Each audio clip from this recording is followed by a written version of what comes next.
If you want to cancel your Wise free trial, follow these straightforward steps to ensure the process is completed smoothly. Step 1. Log into your account. Visit the Wise website and log into your account using your email and password. Make sure you are accessing the account associated with the free trial. Step 2. Navigate to account settings. Once logged in, locate the account settings or profile section.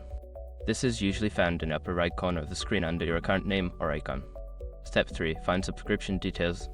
In the account settings, look for a section labeled subscription or billing.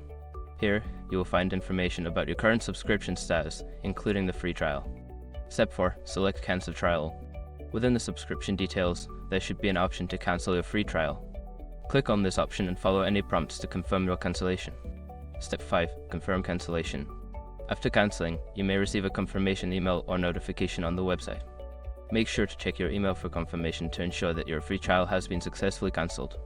By following these steps, you can easily cancel your Wise free trial. If you have any issues, consider reaching out to customer support for assistance.